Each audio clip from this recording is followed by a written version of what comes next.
Assalamualaikum warahmatullahi wabarakatuh. Selamat siang. Memperkenalkan diri, nama Syafari, mahasiswa Universitas Terbuka, Prodi Sistem Informasi. Baik, pada video kali ini saya akan menyampaikan tugas 1 mata kuliah basis data. Baik, tugas 1 mata kuliah basis data diberi contoh kasus, yakni pada sebuah perguruan tinggi, mahasiswa akan mengambil mata kuliah yang ditawarkan.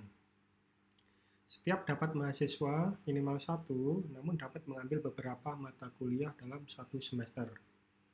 Setiap mata kuliah hanya bisa diajar oleh 1 orang dosen, dan setiap dosen dapat mengampu atau mengajar minimal 1 mata kuliah. Tugasnya adalah, dari kasus tersebut, buatlah entity relation diagram ERD dengan tahapan atau langkah yang sesuai dengan panduan. Baik, saya akan mencoba menjawab. Untuk membuat entity relationship diagram ERD dari kasus yang diberikan dapat mengikuti langkah-langkah sebagai berikut. Mengidentifikasi dan menetapkan seluruh entity yang terkait. Untuk melakukan identifikasi seluruh entity, kita harus dapat memahami setiap kalimat dari kasus sampai menemukan entitas. Pada kasus tersebut ditetapkan 3 entitas, yakni mahasiswa, kemudian mata kuliah, kemudian dosen. Baik, untuk langkah yang kedua adalah menentukan atribut-atribut dari masing-masing entity beserta kuncinya. Dalam kasus tidak dijelaskan atribut setiap entity secara rinci. Jika kasus tersebut menyebutkan secara rinci atribut yang terjadi, maka atribut tersebut harus dituliskan sesuai dengan penjelasan kasus. Namun jika kasus tersebut tidak menyebutkan, maka kita dapat menentukan secara intuisi atau penalaran yang terjadi dalam kehidupan sehari-hari. Sebagai contoh, mahasiswa memiliki atribut NIM, nomor induk mahasiswa, dan nama mahasiswa. Kemudian mata kuliah memiliki atribut kode mata kuliah dengan mata kuliah. Kemudian dosen memiliki atribut nomor induk dosen dan nama dosen. Kemudian langkah yang ketiga adalah mengidentifikasi dan menetapkan seluruh himpunan relasi di antara himpunan-himpunan entity yang ada beserta kuncinya. Setelah mendapatkan entity dan atribut, tahap ketiga adalah melakukan identifikasi relasi yang memungkinkan beserta kunci tamu. Dalam menentukan relasi, salah satu cara untuk memudahkannya adalah dengan membuat metrik relasi antara setiap entitas.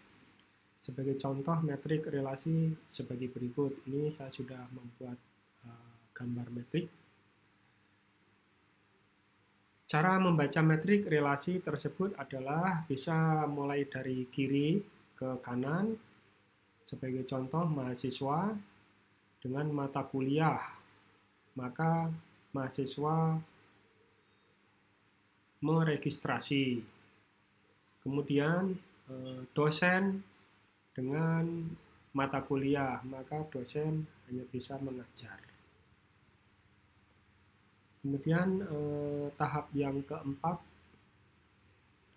adalah penambahan relasi sesuai dengan hasil identifikasi relasi. Tahap berikutnya adalah tahap penambahan derajat kardinalitas. Dalam penambahan derajat kardinalitas, kita harus memahami kasus antara entity. Apakah antara entity tersebut satu ke satu, satu ke banyak, atau banyak ke banyak. Untuk mendeteksi derajat kardinalitas, perhatikan ringkasan dari kasus sebagai berikut. Banyak mahasiswa meregistrasi banyak mata kuliah. banyak dosen mengajar minimal satu mata kuliah, sehingga dari ringkasan kasus tersebut terbentuk derajat kardinalitas sebagai berikut. Mahasiswa dengan mata kuliah adalah M ke N, banyak ke banyak. Kemudian dosen dengan mata kuliah adalah satu ke banyak, artinya bahwa dosen bisa mengajar lebih dari satu mata kuliah. Hasil dari penambahan derajat kardinalitas menghasilkan IRD yang saling terhubung dan tergambar lebih lengkap. Cara membaca diagram adalah bahwa mahasiswa dengan mata kuliah dapat dibaca banyak mahasiswa meregistrasi banyak mata kuliah, minimal satu mata kuliah. Kemudian dosen dengan mata kuliah dapat mengajar banyak mata kuliah, namun satu mata kuliah hanya diajar oleh satu dosen. Tahap berikutnya adalah tahap kelima, bahwa melengkapi himpunan entitas dan himpunan relasi dengan atribut-atribut deskriptif. Untuk tahapan terakhir adalah tahap kelima, melengkapi himpunan entitas dan himpunan relasi dengan atribut-atribut deskripsi. Jika relasi dari setiap entiti memiliki banyak ke banyak, maka relasi tersebut berubah menjadi sebuah entiti dan atributnya adalah primer key atau kunci dari setiap entiti yang terhubung. Maka IRD yang dapat digambarkan sebagai berikut. Nah, ini sudah kami gambarkan dengan menggunakan aplikasi Dreo. Gambarnya adalah sebagai berikut. Terima kasih atas perhatiannya. Saya akhiri. Wabillahi taufiq.